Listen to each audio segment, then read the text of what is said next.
Positioned strategically between the Black Sea and the Mediterranean, at the nexus of two worlds lies a bridge that is neither entirely of the East nor wholly of the West, but instead is a unique blend of both. This bridge is the Republic of Turkey.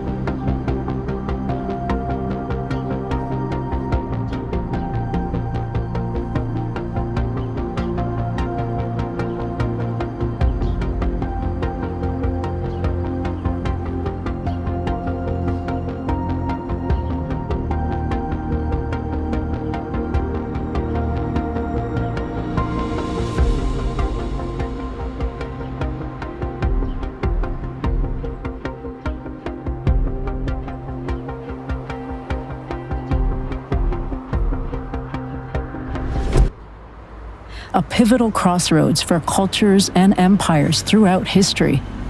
Today, Turkey is a complex and powerful nation, pursuing its own destiny on the world stage. From the labyrinthine-style streets of its largest city of Istanbul, to its arid heartland in central Anatolia, to the opulent oasis of its coastal resorts, Turkey defies simple categorization. It played a key role in the rise of Christianity, but today it's one of the world's most powerful and influential majority Muslim countries.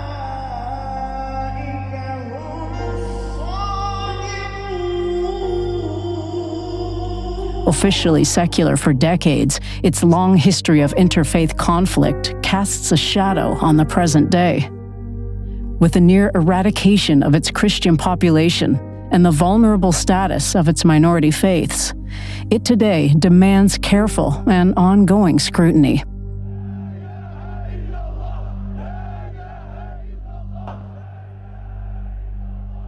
But if we look deeply into the complexity of Christian identity in Turkey, we may wind up looking back at ourselves, contemplating the nature of fellowship, and how best to extend the hand of understanding to our brothers and sisters around the world.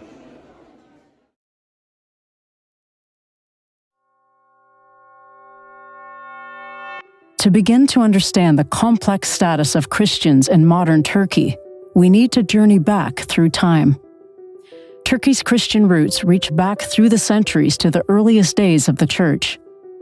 Fleeing persecution in Jerusalem, many of the apostles, Peter, Paul, and John among them, traveled north to find refuge and spread the message of Jesus. They arrived in places like Antioch, known today as Antakya. It is here that St. Peter was said to have founded one of the first Christian churches, laying the foundation for Antioch to become one of the most important cities in the early history of Christendom. Of even greater consequence was Constantinople. When the Roman Empire split in the 4th century AD, it was Constantinople that would become the center of the Greek-speaking Roman world and, eventually, of the Eastern Orthodox branch of Christianity. The formidable Hagia Sophia, built in 537 AD, one of the most famous churches ever constructed, is an enduring emblem of Christianity's deep roots in Turkish history. But, as we will see, its shifting status is emblematic of the ever-changing landscape of faith in Turkish society.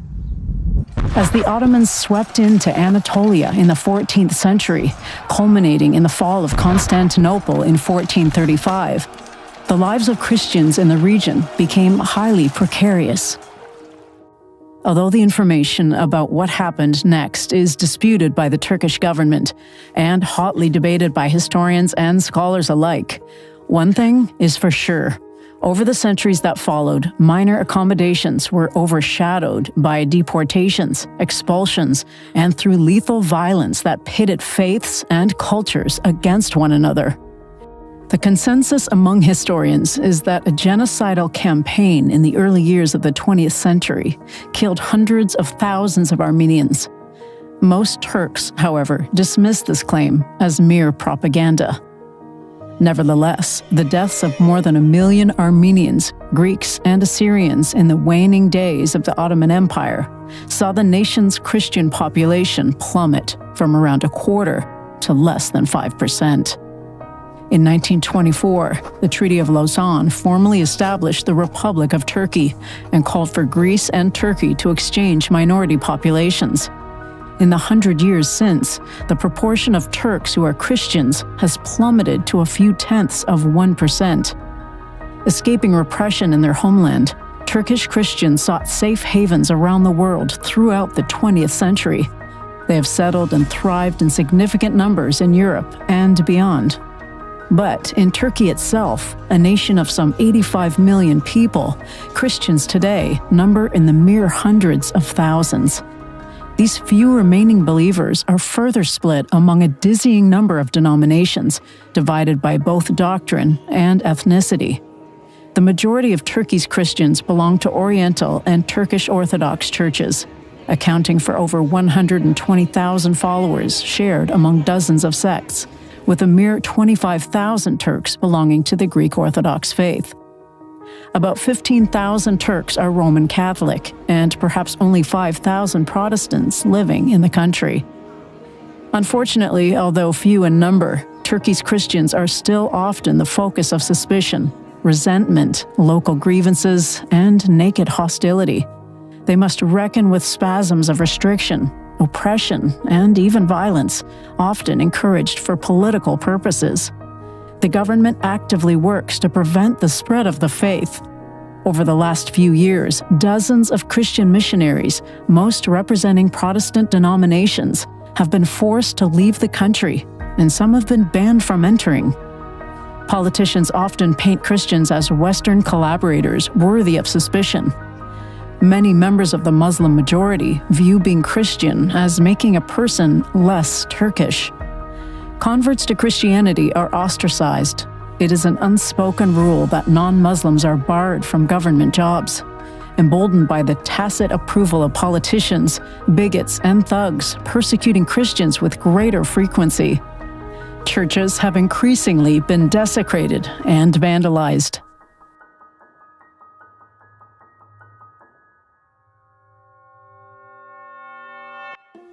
Yet many Turkish Christians have decided to remain. Given the present precarious status of these adherents in Turkish society, why? Identity comprises a complex combination of factors, felt and expressed in ways that may surprise outside observers. Many Turkish Christians feel an unshakable connection to the territory they consider their homeland. Here, they say, is where their communities have lived for hundreds of years. They are proud of how their ancestors have helped shape Turkish culture and been shaped by it, stretching back through centuries. This, for good and ill, is home. For some Christian Turks, that feeling of connection transcends geography. They feel a kinship to their Muslim neighbors, bound together by shared cuisine, shared culture and practice, shared language. Some will even go so far as to say that they have more in common. They feel more comfortable with Turkish Muslims than with their Christian brothers and sisters of Western heritage and outlook. And then there are Christian Turks who have opted to take a pragmatic approach. Rather than merely enduring a hostile landscape, they have learned to judiciously navigate the corridors of power, pursuing accommodations and alliances in the highest circles of Turkish political influence. They have found ways to not merely survive, but thrive in business, as religious minorities do in many countries around the world.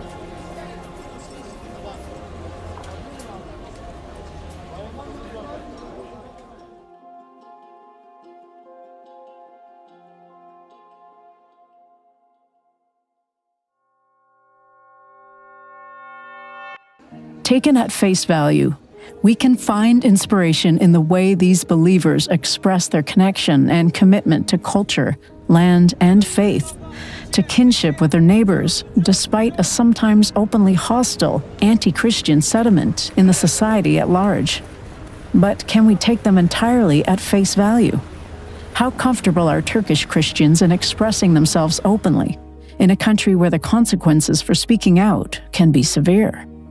How free can minorities be when they're forced to tread carefully on constantly shifting terrain? From the point of view of those in power, that uncertainty is undoubtedly part of the plan, offering tolerance with one hand for external consumption, while limiting rights with the other for political purposes at home. As recently as the early years of the 21st century, Turkey pursued membership in the European Union. Conditions improved for religious minorities. In recent years, however, as the government has switched to a populist appeal to retain power, tolerance has fallen out of fashion. In its 2021 report on hate crimes against religious minorities in Turkey, the Helsinki Committee for Human Rights counted 29 incidents. It warned that the total was likely higher since victims were often reluctant to report attacks. The news from Turkey regularly brings fresh stories of ill treatment of minorities, sometimes encouraged for political benefit. In fact, the official stance towards minority faith populations is transmitted forcefully. The Christian Church of Hagia Sophia, ransacked during the fall of Constantinople, was recently converted once again into a mosque by order of the Turkish president, a powerful signal to Turkey's majority Muslim population, but also a warning to Christians.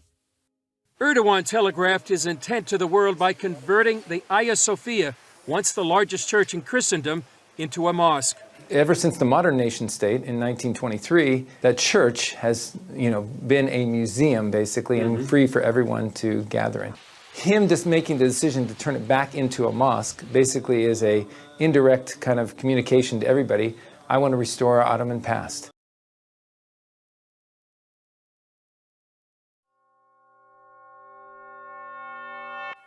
In the glory days of Istanbul's distant past, a bureaucracy grew that was so convoluted, so perplexing, that the very name of the city gave us a word that today embodies maddening complexity: Byzantine. The situation facing Turkish Christians today is no less fraught, no less beset by cross currents and mixed messages. Are Christians tolerated, or are they mere pawns in a larger geopolitical game? Are successful Orthodox entrepreneurs a sign that everyone is welcome in Turkish society, or are they merely the shrewdest navigators in rough winds?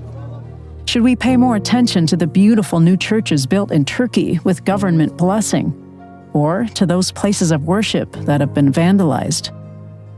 In the face of this planned ambiguity, we need to hold fast to things we know for certain. Turkey's long history of antagonism towards its Christian community, whether encouraged by official policy or sparked by local tensions, is real and ongoing. We must all bear witness to remind Turkey that the world is watching. At the same time, we must also reflect on the complex realities of Christian identity in Turkey and the strong bond that Christian Turks feel with both their homeland and their Muslim neighbors, and to remember that many Turkish Muslims are as tolerant as we would want our own communities to be, whatever the political climate of the day.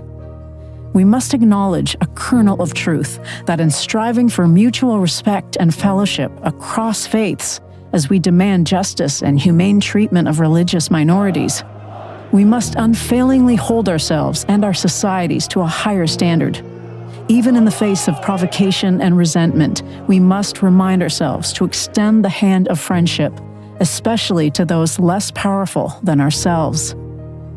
In seeking a better future for religious minorities and in demanding justice and fairness for Turkey's Christians, we must ourselves lay the foundation and set an example every day. We hope you enjoyed today's episode and that it has given you a fresh perspective on the world we live in.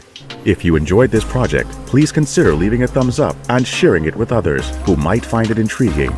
Your support helps us reach a wider audience and inspire more people to explore the wonders of our world and offer different perspectives. Don't forget to subscribe and hit that notification bell to stay updated with our upcoming releases. Thanks for watching, and we'll see you in the next episode.